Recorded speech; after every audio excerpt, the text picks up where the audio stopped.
Ready Check Radio.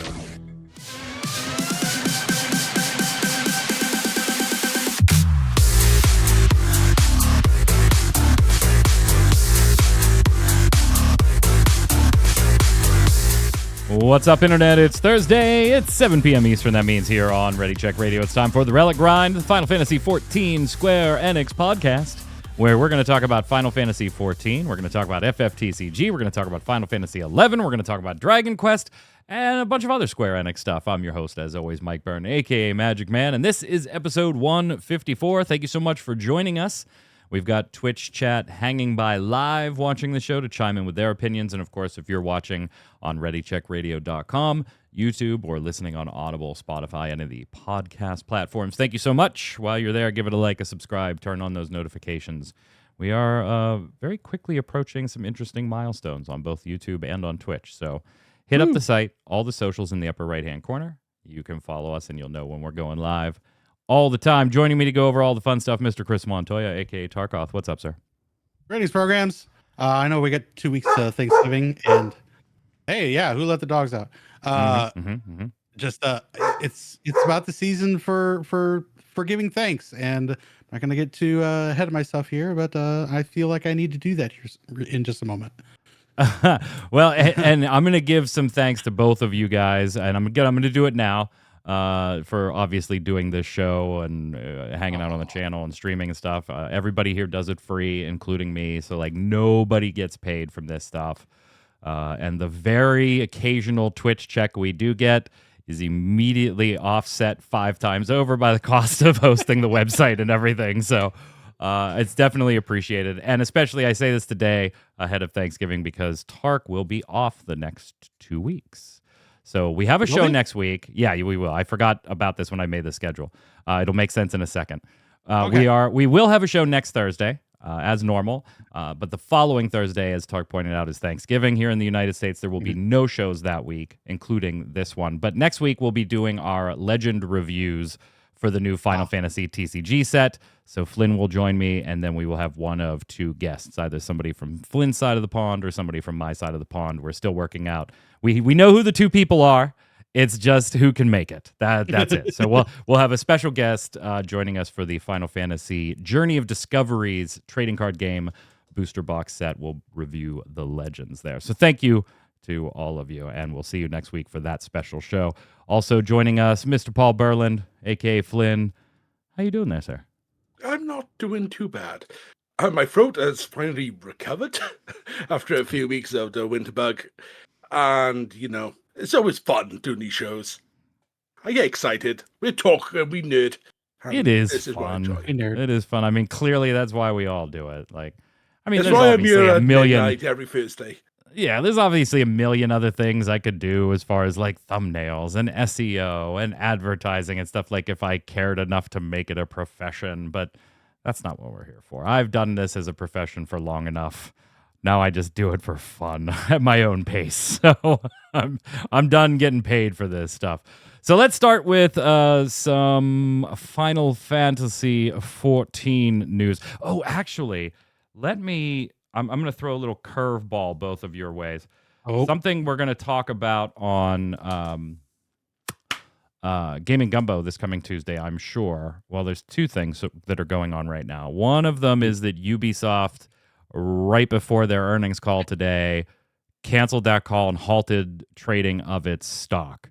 So stay tuned. You know, I don't know what's going on behind the scenes, whether they're going to go private or whether they're being sold or completely bought up by Tencent, or if the financials aren't exactly what they wanted to report and they're worried about some quick backlash. Something is going on there, and I feel like in the next week here, we're going to learn an awful lot about the future of that company. Yeah, Absolutely. We'll see. But I do want to get your guys' take on some other news that happened this week that we will definitely go more into depth with on Gaming Gumbo, and that is Steam dropping information about a bunch of hardware out of nowhere. A new updated Steam controller, a new Steam machine, RIP 2017, now back in 2025. It's back, baby. And of course, the Steam Frame, their own VR, which is obviously made to work in conjunction with these other Steam products, but is not by any stretch of the imagination dependent upon them or even dependent upon a PC, working very much like a Quest, where it's a self-contained unit if you want it to be a self-contained unit. Tark, when you saw the video and them showing everything off here, what'd you think? I thought it was pretty awesome. I have Steam. I have some games in my library. I use my machine mostly for streaming, for the show, doing various things. But I rarely get into the game on PC. Like this, has me intrigued. Like I'm like, ooh, I might actually get this to do more PC gaming, so that I can do this on my TV. I mean, I could do that anyways, but it's a different feel for me. It being what I consider being a console. It's pretty awesome. Yeah, and I mean, that's the first thing you think when you see it as a PC gamer, right? You're always like, yeah, I could just take my PC and hook it up to my TV, right? And we've done that. We've all done that from time to time before. Like I have a whole projection theater over here in the basement, and from time to time I've hooked it up to that, played Final Fantasy XIV on a 100-inch screen and things like that. Yeah, exactly. Exactly. But there is that feeling of like it is kind of inconvenient to do, right? You got to take the mouse and the keyboard over there, depending for most operating systems. Like they can do it, but that doesn't mean that you always feel like doing it.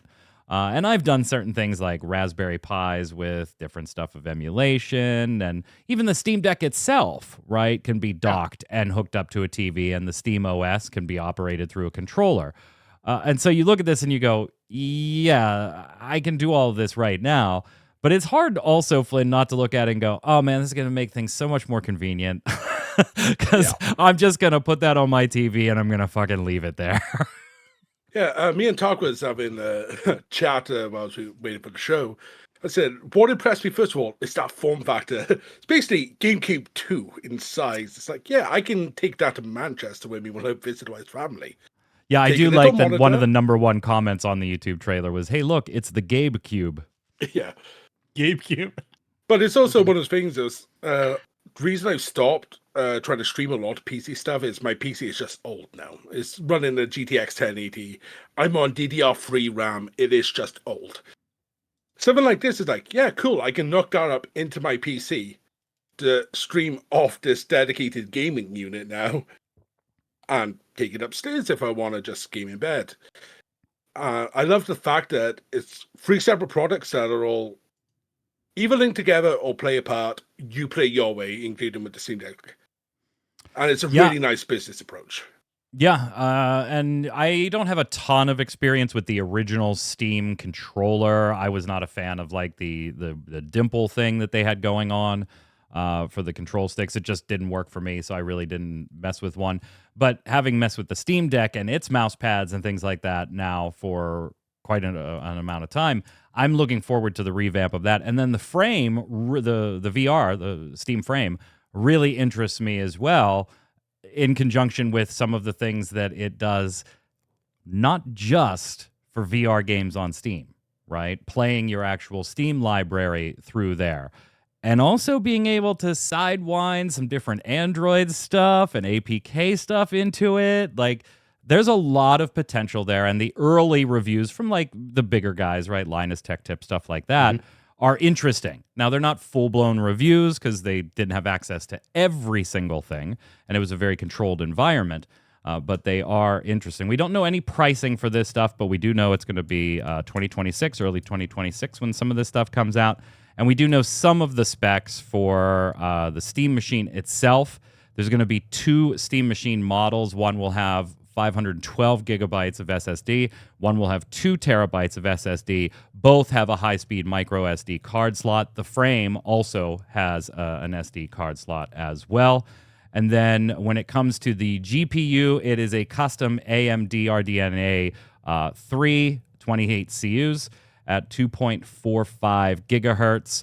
And then the CPU itself is another semi-custom AMD Zen 6C 12T up to 4.8 gigahertz on that as well. No pricing, but they did kind of allude to the fact, like, don't expect console pricing. expect kind of equivalent range PC pricing. So I think some people might be surprised to see this, particularly like the 2 terabyte unit, which immediately I think is the preferred way for anybody that has any type of substantial Steam library to go. Don't be surprised if you start seeing 4 numbers on this price tag instead of 3, right? But it does interestingly kind of cross paths with what we believe Microsoft is doing for their next system, right? Where it's kind of like this. No, it's the same, right? With this PC dressed up as a console running on Windows, It almost makes you go, maybe Microsoft just should get out of the hardware game and immediately partner with Valve at this point. Yeah. I do want SteamOS. Yeah. It's great. The Steam machine is estimated, by the way, by internally on their specs to be 6 times more powerful than the Steam Deck. So that should give you an idea of its performance capabilities. And they also, interestingly, on the Steam Deck side of things, said they are not interested in a next generation of the Steam Deck until they can make it at least 50% more powerful than the current unit while establishing the same form factor. So some interesting stuff on Steam. We'll go more in depth on that in Gaming Gumbo on Tuesday night. So off to Final Fantasy XIV land. FanFest tickets. The lottery has concluded. All of those emails have gone out 2 days ago. Everybody had until today to buy their tickets as the general ticket sale goes on tomorrow. Flynn, did you get one? Were you picked for the lottery? Oh, that's right. You're across the pond. British for those tickets. Oh. I'm too British for those. Tark did not get one. I, however, did. I got the email. He's gone on the first day. Doc Holliday did not get picked. No, sorry. So, yeah, I got the email. I was picked. I looked at the dates, and I was like, I can't really make this work, particularly with what I think is going to happen with the FFTCG season, if there is a next one, and with my middle child graduating from college in April/May. So I really couldn't make it work, and so I hit Tark up, as promised on the last show, and I said, hey, I got an email. You want to go? Tark was like, yeah, I'll be your +1. And I'm like, no. Do you want 2 tickets is what I'm saying. I'm not going. So, Tark, you are going. I think Raideo Pierce, who's been on the show, is going with you. Yep. We had a little group of 5. Mike, I was keeping him in mind too. We had a group of 5 though, and we only got 1 email. So, tremendous thanks to you, sir, for your spots and your tickets. I appreciate it. But me and Piers are going to go, and we'll report back to you on that. Yeah, absolutely. Couldn't think of anybody else I'd rather send it to. My friend, again, much appreciated. And Raideo Pierce, I'm glad you're taking him. Radeo's good dude, good people, been on the show before. Didn't even charge him, Doc. I didn't even charge him. But I do have a stipulation. Once the merch page is released, I would like to place an order, and I will pay for it.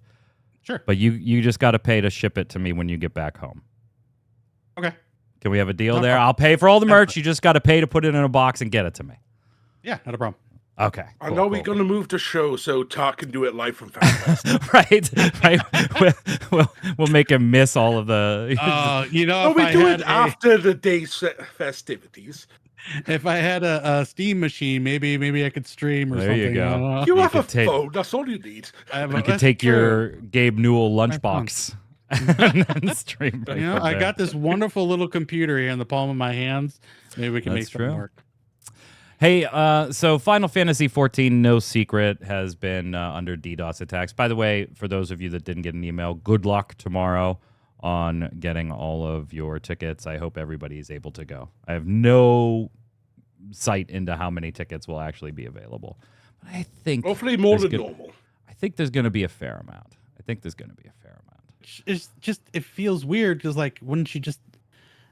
I think they continue down the lottery picks. Yeah. If some, until they were gone, window for players and send another batch of emails, then do general. Yeah, I agree. It is a little weird. They kind of cram themselves into, we're going to send out one wave of lottery, and then 48 hours later they're going to go on sale.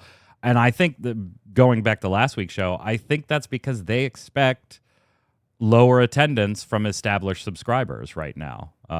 You know, they have insight into the internals, but I do think it's weird that like you didn't get an email, Pierce didn't get an email. That's kind of weird. You had people that still signed up saying, hey, pick me for the lottery. And in previous years, they've done multiple waves of the lottery before they opened them up to general ticket sales. Not so much this year. It is a little weird. You're right. Unless there's been a bunch of complaints on the back end about it from previous FanFests. It's just weird. But, I don't know. Back to DDoS. If you had, let's say, and I'm going to use really small numbers just for the sake of argument here, right?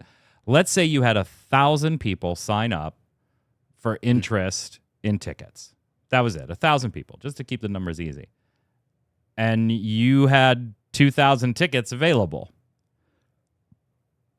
Seems to me you should just send everybody on that list an email, let them buy one or two, count the number of tickets you have left over, and open them up for general sale the next day. Yeah. Right?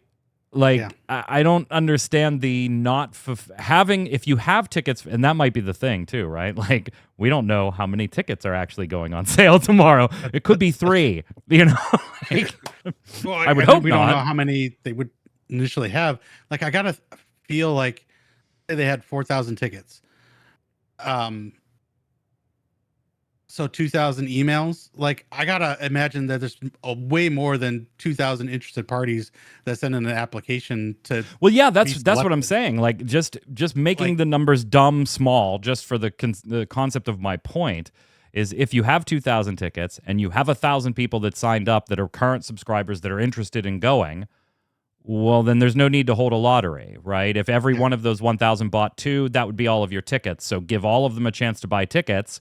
And then if you have 200 left over because some of those people only wanted 1 ticket for themselves, throw those 200 tickets onto the open market because you satisfied the list of all 1,000 people that signed up to try and get in the lottery. It does seem weird to me to be putting tickets on general sale if you have not completed the lottery list. Yeah. Yes. Exactly. And I know in previous years that has pissed people off when there weren't tickets for general audiences, where the lottery sucked up all the tickets. So I know they have been over the years try to strike a balance between satisfying a large subscriber player base and giving them the first shot at tickets and then having some for the general public.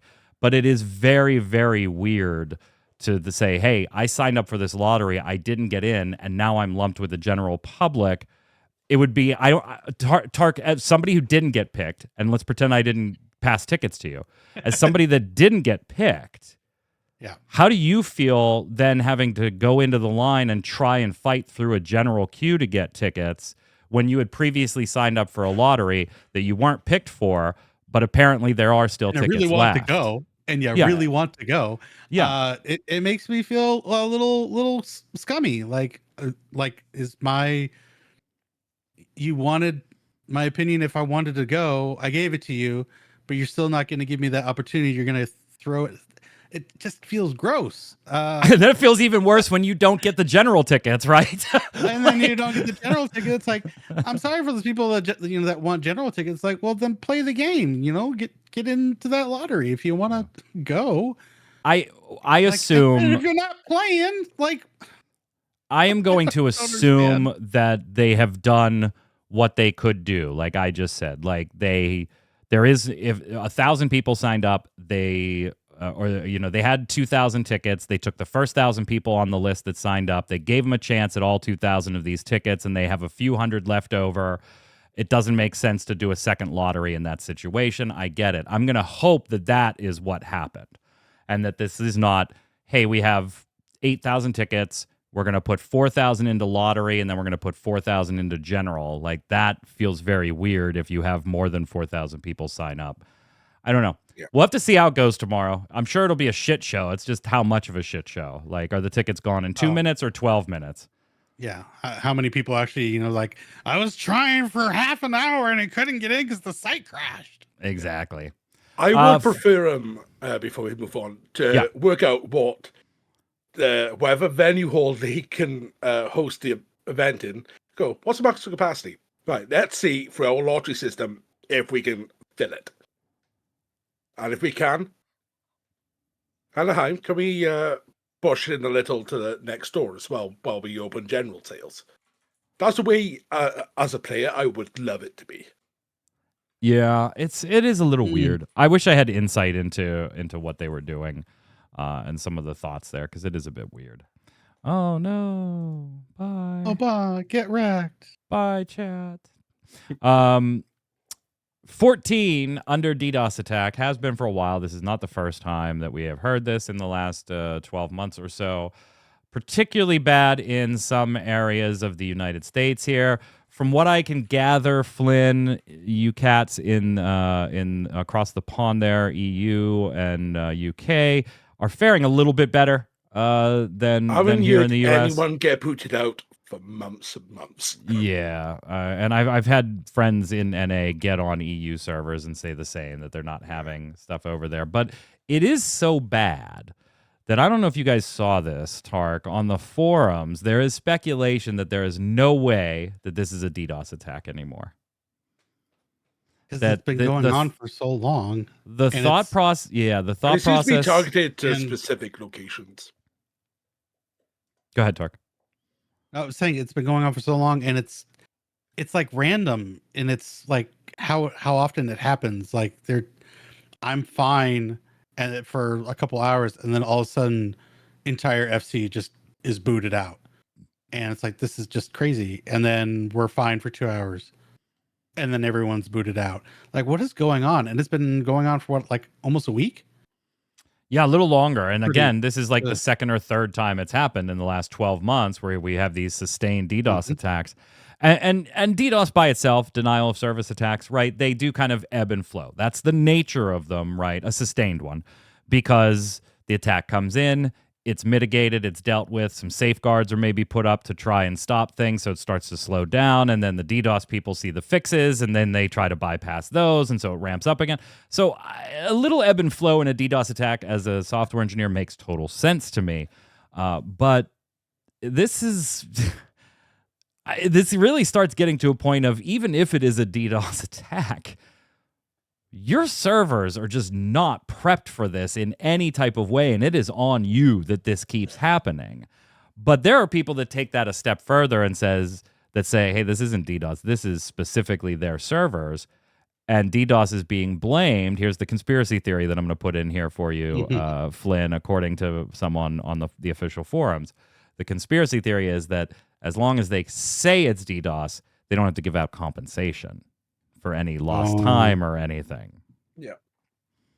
Because they did have the incident of them blaming DDoS when it was server issues during one of the launches. Yes. And Hydralus on the servers, I don't mean to call them out, but it's a fake name, so we're okay. And you posted it under your name anyway, said they did outright lie about their system dropping people during Endwalker's release being the fault of people's connections and not their queue system, as was found out during Wireshark analysis. So not like they've been shown to be 100% honest before when it comes to server issues. I think that's what you're talking about. Yeah. I had read through all 10 pages this earlier. My mind was blank to it, but it was stuff I'd remembered coming back around from time to time. Especially when DDoS attacks, they'll mention it specifically if it hits the Japanese servers. Anywhere else, it's like, unless it's really bad, we're not going to say shit. The veil of silence. Yeah. Yeah. But I have had to put my Palace of the Dead Deep Dungeon solo run on hold because I am not risking those runs while DDoS is happening. I've already failed on Pilgrim's Traverse a couple times. I'm like, yeah, when it starts happening, I'm like, all right, I'm just gonna log out, do something else. So, bit rough. There's always a conspiracy theory, whether it's true or not. We'll find out. Hey, I posted a link for you guys in the notes to Final Fantasy XIV's Reddit, a particular post, but I didn't want you to look at it because I just want to kind of see, gauge the pulse, right? The three of us often talk about things we like or don't like in Final Fantasy XIV, and it'll be like dungeons or this or the reward system, and we'll talk about very, very granular things. But it's easy to forget sometimes, right? Like if you are hosting a podcast where you talk about 14 or listening to a podcast about Final Fantasy XIV specifically, then you are in like a very, very small percentage of the 14 player base, right? It is a really dedicated person that has an interest in that enough to do this and then to follow through and do it and or watch it. So sometimes I worry hosting a show, we get a little too granular, and we do try to point out often that like, hey, the general player base probably doesn't care about this, but this is something we care about. And so we're going to talk about it. And so when I saw this post on Reddit, it made me think, hey, we'll kind of use this as a little pulse check. Now, again, if you are posting on the Final Fantasy XIV Reddit, you are probably, and that's a smaller percentage of the player base too, that actually signed up for Reddit and went and used it and saw a post and replied. But that percentage is probably bigger than podcast producers and or podcast listeners. So here's the question, and I just want to see if you can guess some of the things people said was the reason. The question posted by Houday Fan 21. Love the name. For the unsubbed, what is the one thing that would instantly make you resub to the game? And they provide like some answers for themselves. But if you are unsubbed to the game, you were at one point, but you canceled your sub, what is something that you think people jumped on this Reddit post, Tark, and said, if they fixed X or added X or did X, I would immediately resub? So I'm taking this into my own mind bubble. Like if I was unsubbed, if I quit this game, what would bring me back? And I thought, you know what? If they actually put some real meaty content in the open world, non-instanced in the zones, that would bring me back. I think that would be awesome. Okay, so, and obviously there's a lot of replies on this, and I didn't read every single one, but I tried to categorize some of them. It wasn't an overly thing. There was not really mentions of the open world. Wow. I'm not going to say there weren't mentions of content, but nothing is specific, or nothing specific to the open world itself. Okay. Flynn, take a guess. What do you think? It's something we've talked about ad nauseum on the show, but more long form content, stuff that you could just sink a grind into. Not really. No. Tark, you want another guess? Yeah. Chat, go ahead and feel free to guess. There are some clear top answers here that were mentioned so many times. So it's not like everybody had something different and I'm being picky here. There were some clear grouped up answers. Go ahead. A complete reworking of gear, like its stats, what they're effective with, maybe like gear set bonuses, stuff like that. That would be another thing that would really pique my interest. That could be really cool. So there were 2 mentions of more interesting gear and battle content related to that gear.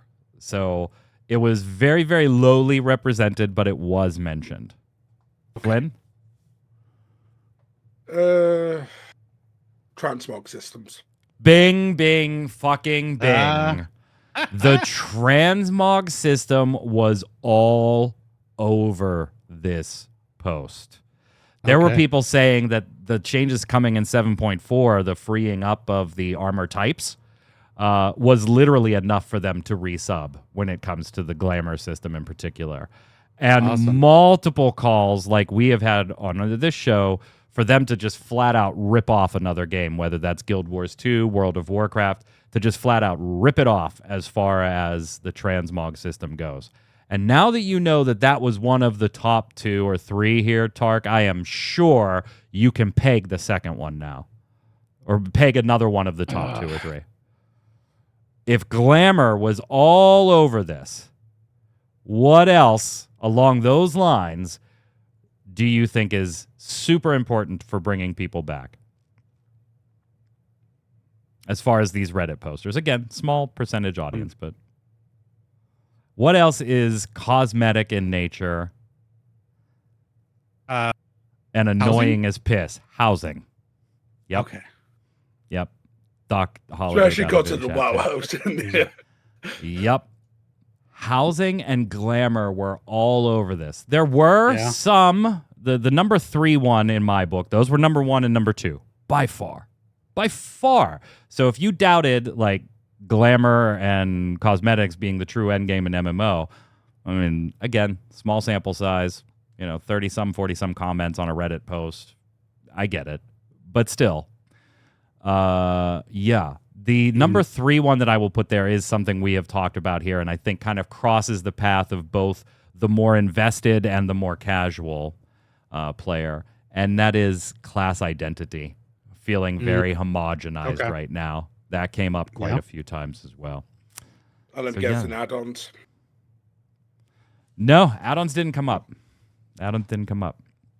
So I want to know if you're watching this and you have unsubbed or you're thinking about unsubbing, because I'm going to be honest.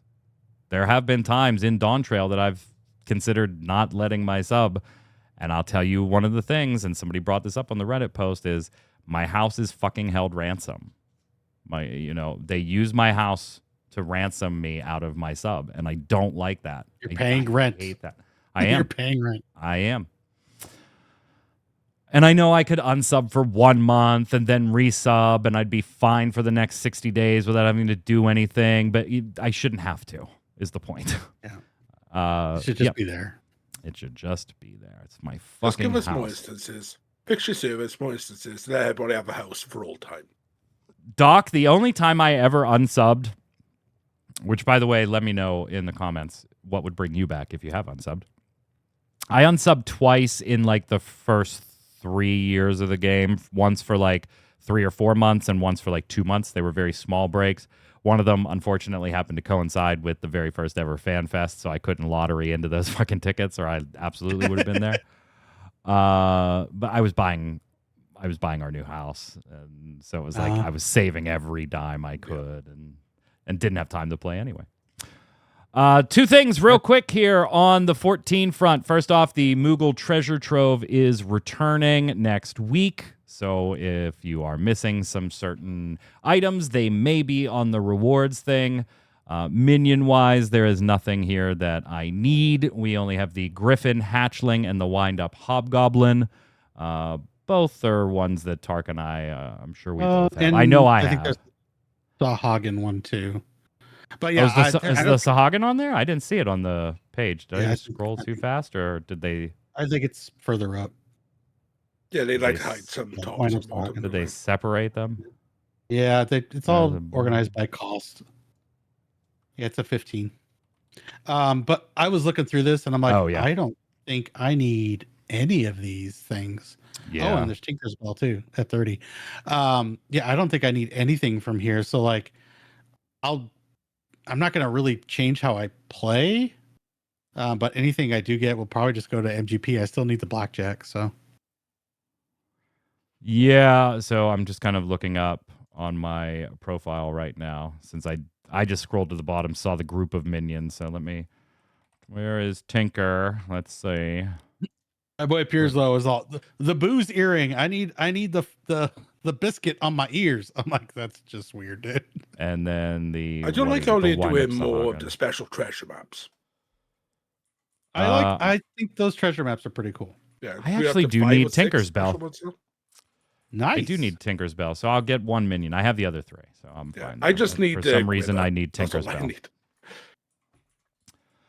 So next week, 18th, get ready for that. And then, as just in our continuing series of fun Final Fantasy XIV crossovers that make absolutely no fucking sense. Oh my lord! This is the second collection of cologne and fragrances coming out of Final Fantasy XIV through a collaboration with Primaniacs. They've already done a few of these, so this is going to be scents based on Emmett Selk, Hythlodaeus, and Venat. There was a previous one, a series based on Alphino, Alice, and Y'shtola, and then I think Thancred, Urianger, Grahatia. It was like all the Scions. Justinian, Kryl. Yeah, I'm scrolling through them. Tataru. Yeah, so we are getting Emet-Selch, Hythlodaeus, and Venat. Ooh, what is that scent you're wearing? It's Hythlodaeus. It's Emet-Selch, baby. It's a video game character. This is a scent. Okay. it's Emet-Selch. Walk away. Baby. It could be worse. You could have Loud Breyer. What is that infernal smell? Loud Breyer, baby. So now you can smell like Emet-Selch, and you can drink like a Scion if you go pick up the liquor while you're on your way to buy your wife some makeup. Or yourself some makeup. Camping. I don't fucking care. Wear whatever you want. Yeah, and go camping, and don't forget your cup noodles from 15. Just exactly your one-stop shop. What else do you need? Thank God. I've discovered another recipe. Because the material potions which were just water, so they have got you covered. and then dive into your 14 recipe book to make dinner. Yeah, exactly. And your 15 book. In miscellaneous Square Enix news, this is just going to be a real quick one, and then we'll chime in on some other stuff here. If you are going to be in Japan on December 6th and 7th, the Final Fantasy Trading Card Game World Championships will be going on that weekend, day 1 and day 2, December 6th and 7th. And they're actually looking for live spectators. So if you want to go watch the World Championships for FFTCG, there is an application on the linked on the FFTCG Twitter. I just love it. We are now recruiting spectators. I'm like, yeah. That seems like it's Google Translate, but yeah, that's actually it was formula for screen members. Yeah. So if you're going to be in Japan, go for it. It'll be a blast. And I'm sure they don't like make you stay all day, but I would. Square Enix featured on the State of Play this week, Sony's State of Play, but not in the way people were probably hoping that they would. Yeah. Depending on what you were looking for here, you might have actually been a little miffed at the State of Play and the way it's Square Enix's second trailer in particular went down. So first off, I'm actually going to go with number 2 here first, guys, as far as the show notes go. The Dragon Quest VII Reimagined team basically led off the show with a new, updated story trailer. And showed off some fun stuff there. It was excellent to see it again. And then we've seen interviews this week, particularly with Game Informer, who talked about the new ending last week. But they actually got to sit down with the team, and Tark, they tried like hell to get them to spill the beans on some of what they may have streamlined. Did they succeed? They did not. Did you not read the fucking link I gave you in the show notes? No, it's just you're so excited about going to fan making fest. conversation. I am really excited about going to FFX. Try and fail. You know, the game looks so good. It really does. It really does. So they kind of asked them though, Tark, Flynn, to set up. They said, did you like just take the script from 7 and like set it on a table and like start going through, and these are the things you wanted to keep and these are the things you wanted to throw away? Or rework, and they were like, no, that's not the way they did it. They kind of just looked at the overall story arc itself and then wanted to respect that original work, but maximize how amazing that was. So yes, they did remake everything from the ground up, but for the story, it was more like rebuilding, taking these pieces. They never just started from zero and said, what are we keeping? What are we not? And I got to say, I love that approach. Yeah, definitely the idea of, what about this area? Are we missing it? Does it matter to the story? No. Okay. One thing that they would spill the beans on, Tark. One thing. The amount of time it takes to get to the first battle is much shorter this time around. Much that's shorter. Good, because my experience with that was, I don't have any experience. I haven't played 7, so I don't know how it long took a takes. while. Yeah. Okay. It took a while. And it does look good. This is a day 1 purchase for me. And Doc pointing out that State of Play was very Asia, Japan centric. It was. That was by design. Like that was intentional. They said that. It's a legitimate Japan show. So Yeah. Yeah. We had a company look at Octopath and going, we need some of that in our Wushu Warriors. It's funny that you mention Octopath, because later in the show, the way this was teased was, and now here's an update from a much-loved, I think that was the way they worded it, a much-loved Square Enix franchise. And 7 remake, let's go! Chat went nuts on both 7 Part 3 Kingdom Hearts 4 and Kingdom Hearts 4. And the announcement was for Octopath Traveler Zero's demo going live. Womp, womp. It is a much-loved series. I don't know if I would have advertised it as much love when people are anticipating Kingdom Hearts 4 and Final Fantasy VII Part 3 news as much as they are right now. Or at least something on fucking Dragon Quest 12. The Game Awards in December, surely? Oh, Monday, by the way, the nominees will be announced for that live. So we'll be covering that on Tuesday, too.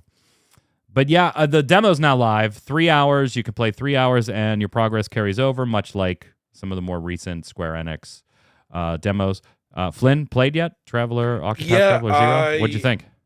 I'm about an hour and a half into the demo. I think I'm near the end of the prologue. It has been fantastic so far. The first boss actually gave me a little bit of trouble because I was just like, right, I'll dart through before the show, playing it on the Xbox rather than the PlayStation, which I would want to carry the save over from.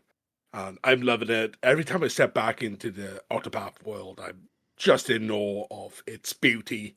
The music is still so good. The voice acting is where I want it to be with the accents and everything. Is just everything I want. It is a thing of beauty. I saw some people in the chat saying that they didn't like the art style of this, and I thought, wow, you're crazy. Tark, have you played yet? I have not. It's hard for me to do a demo for a game I know I'm going to buy, and then I'm still behind on the rest of the series. So I'm going to get it. Right. They have my money. It's just I don't need to rush it. So, and I still got to catch up on 1 and 2. So there'll be time. That's fair. It'll be fine. That's fair. Might even play it here on Ready Check Radio. We'll see. Yeah, there you go. If you're looking for something to play in the meantime, particularly something on a handheld on the go, Square Enix has a discount running on about 72 titles on the Nintendo Switch, and some of these prices are actually really good. Like, they often do this, and you're like, everything's $2 cheaper. Fantastic. Some of these are actually really, really good. You can expect, if you want like Final Fantasy 1, 2, 3, 4, 5, 6, like that stuff, normally like $18 or $12, you can expect to be paying $8 or $11 or $12. So pretty substantial discount there, even though it's small dollar-wise. But then things like Final Fantasy X, 10-2 HD Remaster, still $50, on sale for $20. The Final Fantasy XII Zodiac Age, normally $50, now $20. 15 Pocket Edition HD, normally $30, now $12. They're like some really substantial. The Crystal Chronicles Remastered, normally $30, now $12. Still don't buy it, particularly if you want to play multiplayer. If you want to play multiplayer, if you want to play multiplayer, skip it. Yeah, the Radical Dreamers Edition, so it has the extra text game in it too. I mean, there are some really, really good prices on this. Chocobo GP, don't buy that one. Don't buy that one. $50 still. That's that one's dead. Balan Wonderworld. I have to question this. Balan Wonderworld, normally $40, now $6. Is Balan Wonderworld still $40 anywhere? I mean, I know it is still $40 on Steam. Like, I know Nintendo Switch is like the last one to lower prices, but that piece of shit is still $40. God damn. I don't even know if I could recommend it for $6. Oh my god! Nier Automata End of the World was 40 down to 16. That's if you don't have it, Last Remnant Remastered, normally 20, now 8. I cannot recommend that enough. I Am Setsuna, that's an amazing game. 40 down to 12. A bunch of discounts on the Theatrhythm game itself, and then all the season passes too, if you want those.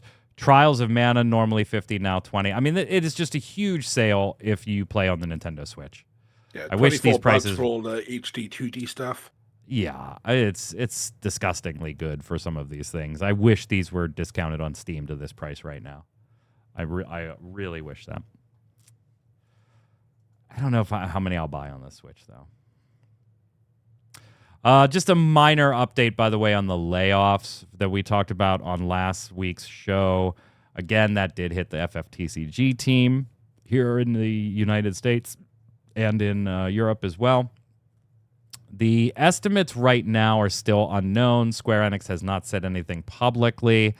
IGN did report that 137 jobs were at risk in just the UK.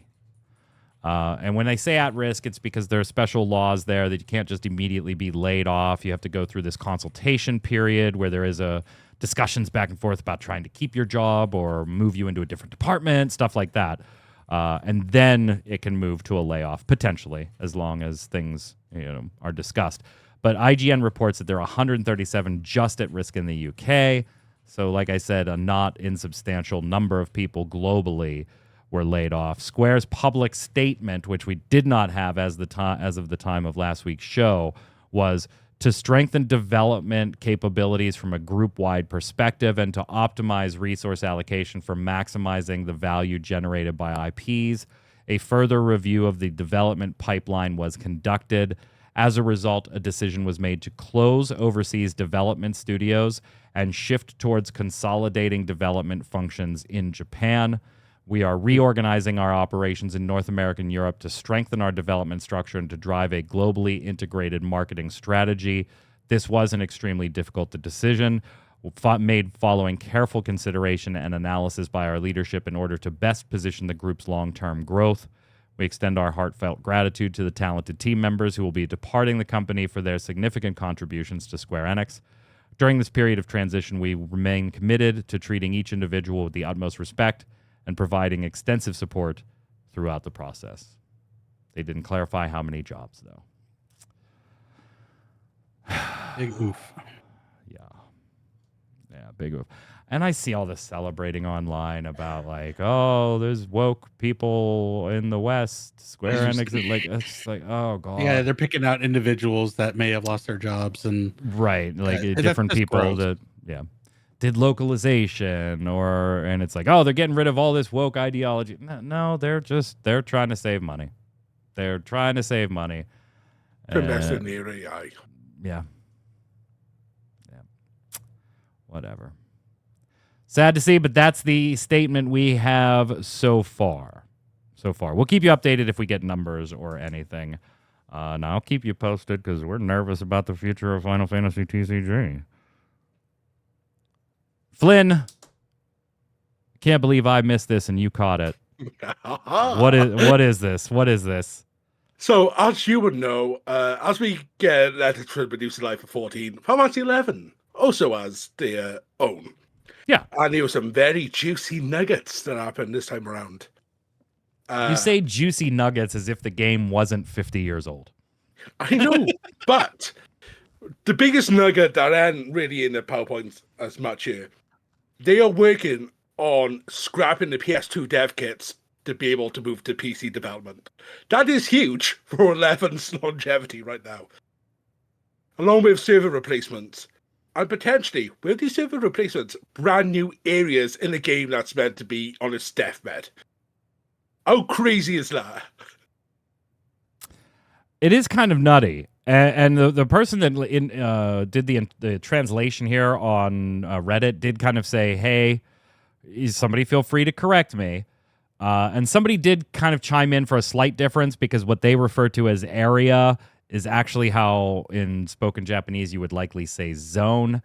Not too much of a difference there as far as the intent, I think, right? They did say, however, that in point number 4, in English, it means updating the development environment. This could range in meaning from physical updates to personnel updates.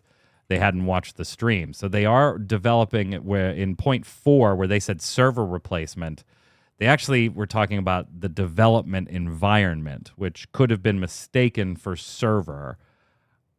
I am really interested to see if that means, Flynn, that they're trying to pull more and more stuff out of that PS2 dev kit development environment, which has now hindered the game to the point of, updates not being a thing.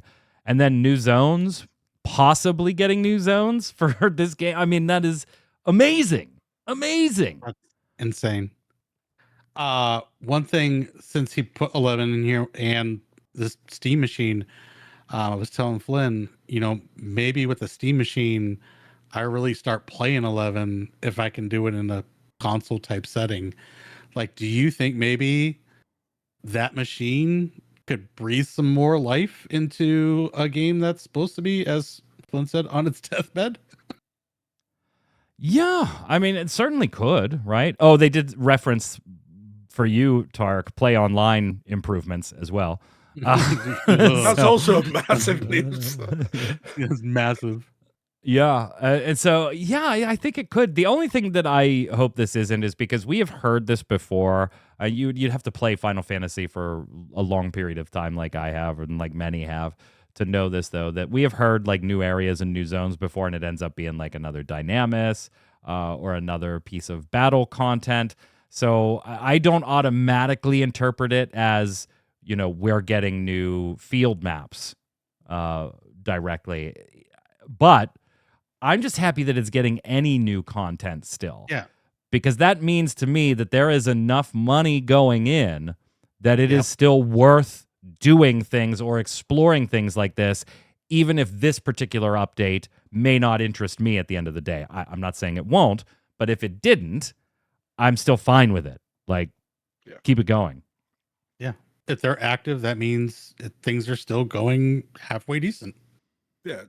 One of the replies on here is someone who was watching it with, they admit to watching auto translate. So, take a grain of salt. They're saying they needed to move away from the dev kits now because they're 25 years old and failing.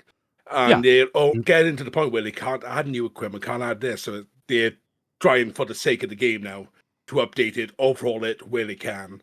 And for all we know, this could eventually lead to it coming to the series consoles, to the PlayStation, to the Switch, and just being able to get it back out in the wild. Yeah. This is what, 25 years old? 2003, 2004. So it's approaching 25. Even with these small updates, it's complete opposite of New World, where you're getting a letter saying, "Hey, they're not doing anymore, and we're shutting down in here. Have fun." Yeah. Again, though, we are at the mercy of auto translate and translations via the internet, because there are other people saying, "Hey, for the play online improvements, they're only really talking about fixing some errors on certain machines, like not being able to see text in certain areas of play online. The development environment improvements doesn't really matter for players much, but it's things like updating software that they can use because they're reaching a point where they can't add anything to the game soon. We've known that for a long time. Server replacements are almost done. This is for patch servers." And he actually didn't specifically talk about creating new areas.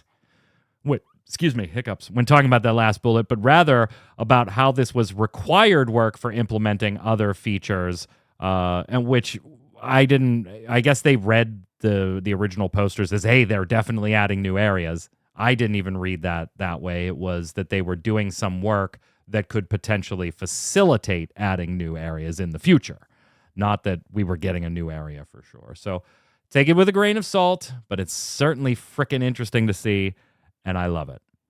And then what did you put this in here for? You're a goofball. What the hell is this? He is a goofball. Or what the hell is this, Flynn?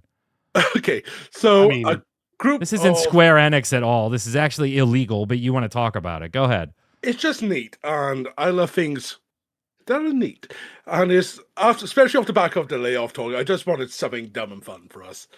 So a group of fans have found a way to make their own port of Mystic Quest, or Final Fantasy USA, or as Europeans always call it, Final Fantasy Easy, and made a playable demo for the Mega Drive or Genesis.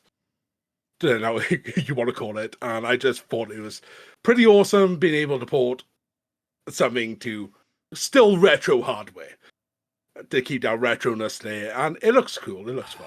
You are a goofy son of a bitch. Our Final Fantasy XIV Square Enix podcast, where we teach you about pirated / homebrewed products. We show off fun things. It is neat. It is neat. It is neat, and this game has a warm spot in my heart because this is the first RPG that I introduced to my son, and he loved like the damage that was happening to enemies as you start whacking them. It was like, oh, you knocked up his horde. Oh, you can keep going. And he's like, oh, I got new equipment. I got to keep going. So, yeah, this will always have a good spot in my heart. We're going to go over to Love It or Leave It in a minute, but before we do, I got another little list for you guys. We're not going to try and get them all. That's fine. But I do want to see if you can get a few of this. This is from a couple months ago, so August, and it's according to CBR. So today's list is the top 10. The Final Fantasy series wouldn't be the same without these 10 iconic creatures, specifically non-boss. So, like you don't think Zeromus and stuff like that. Think about iconic things. Actual you enemies we're talking about. Yeah, exactly. Okay, so, good. Flynn, you went first last time on our second list. So, Tark, you get to go first again this time. Give me one of the 10. Marlboro is on the list. And in fact, it comes in number 5. Yeah. For a bonus point that doesn't matter, can you tell me the first Final Fantasy game it appeared in? According to the site. I haven't double-checked these, and sometimes they can be a little sketchy, but we'll assume they're correct. I want to say 2. It is Final Fantasy 2. Yeah, having just played through the series, Tark picking up the bonus points. No pressure, Flynn, for points that don't matter, but give me something on the list. Tonberry is absolutely on the list. Can you tell me the first appearance? Oh, no, you're asking. And by the way, it was number 4, so far Flynn has given the highest ranking one. I want to say 5. It is 5. You guys are nailing it. Nice. Tark, we still have number 1, 2, and 3 available, but we also have some under that.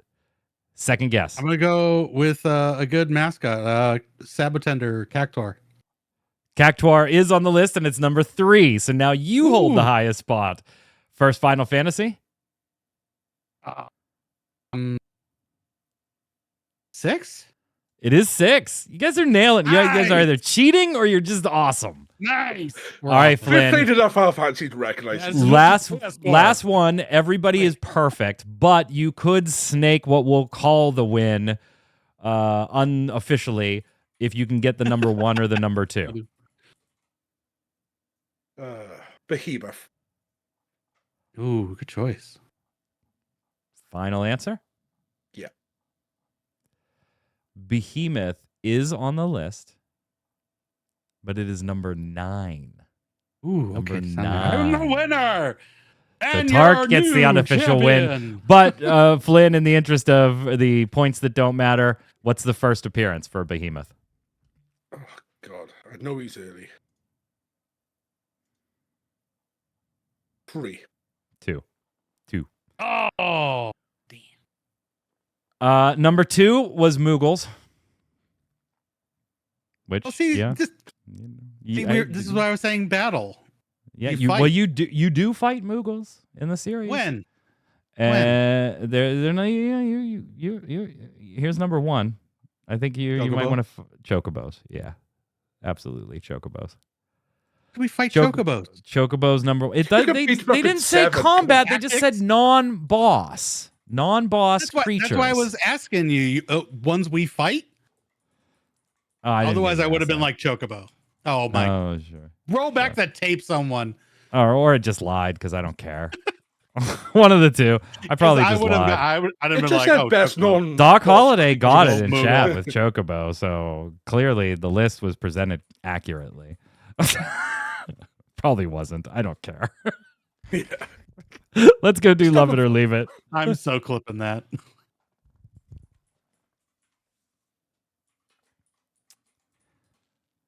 Love it or leave it is the way we end every episode of the Relic Grind. Here it's where I give you something Square Enix related. Could be a game, a feature in a game, something they've done, something they've said, or even just something tangentially related to Square Enix. And you tell me whether you love it, want more of it, or leave it. Cast it aside, never to be seen again. There's no fence sitting here. And this one, I'm not going to be specific to what we talked about during the show. I'm going to make this a little broader. But Tark, would you actually love the idea or leave the idea of buying a cologne, any cologne, based on a video game and wearing it? So my mind went dirty and other sense. But as far as a cologne, no pheromones allowed no. for you. No. I'm gonna go no. I don't think I would ever buy a video game cologne. You're gonna leave it. I'm gonna leave that. I'm gonna leave Doc that. and chat gonna leave it too. Flynn, what do you got? Do you love a good video game eau de toilette, or are you gonna leave it? I will say there was one on our list that is very similar set profile to what I actually wear. I was looking at it, if I had that bottle, just a bottle on the shelf, I'd be happy it's on the shelf because it just looks nice. So I think I have to go into the leather category because my brain can picture it somewhere in the house. So you don't care what it smells like or if you would actually wear it. It's more a trinket. Like I said, it looks you. nice. And the one at the scent profile I like. Wow. All right. I'm going to have to go love it, but for a very different reason. When my children were younger, and, and Tark, you know this, when your kids are 8, 9, 10, 11, 12, maybe even 13, but like right around in that spot where like you take them Christmas shopping for their mother, their mother takes them Christmas shopping for you, and you always end up with something weird, right? Because they're like, Dad loves X, I'll buy this. And, your wife at the time was not going to stop them because they picked it. But it's some absurd item, right? Yeah. I have Star Wars cologne. Oh, please tell me it's Wookiee. Wookiee. It's not Wookiee. It's even better. The top is a stormtrooper helmet. I'll bring it down for it is. I'll bring it down. I'll bring it down for the show next week. And honestly, I was like, at the time, I'm like, oh, this is great. Thank you. Blah, blah, blah. Because they're younger. Like, and it's appreciated. Like they recognize Dad likes something. And, that's nice. Yeah. So I loved it from that aspect. I actually have worn it quite a few times because it smells pretty fucking good. Nice. Yeah, so I'm going to go with love it. For my father-in-law. Yeah, I'm going to go with love it. Let us know how you feel in the comments below. We'll be back next Thursday with another episode of The Relic Grind. Tark will have the day off. We'll be doing the Final Fantasy TCG new set Legends review with a special guest, Flynn and I. And then Tark will, everybody will be off the following week for Thanksgiving. So until the next time, Flynn, next week for you, where can everybody find you? You can find me actually streaming again, playing Xenoblade 1 over on Twitch up at Big Crisis. And you'll find me here next Thursday. Tark, until the week after Thanksgiving, where can people find you? Well, I guess you'll be streaming Saturdays, we will be streaming this weekend, so you can find us here at Radio on Saturday. Otherwise, you can find me on Twitch and Twitter, all at Tarkov Gaming, playing Final Fantasy XIV most of the time. And we're going to continue with Final Fantasy VI here on Ready Check Radio on Saturday night. I'm Mike Byrne. You can follow me right there, but more importantly, follow at RC Radio, and you'll know every time we're going live with a podcast, a stream, some Final Fantasy TCG locals, and so much more. Until next week, my friends, stay safe. We'll see you on the servers. Later.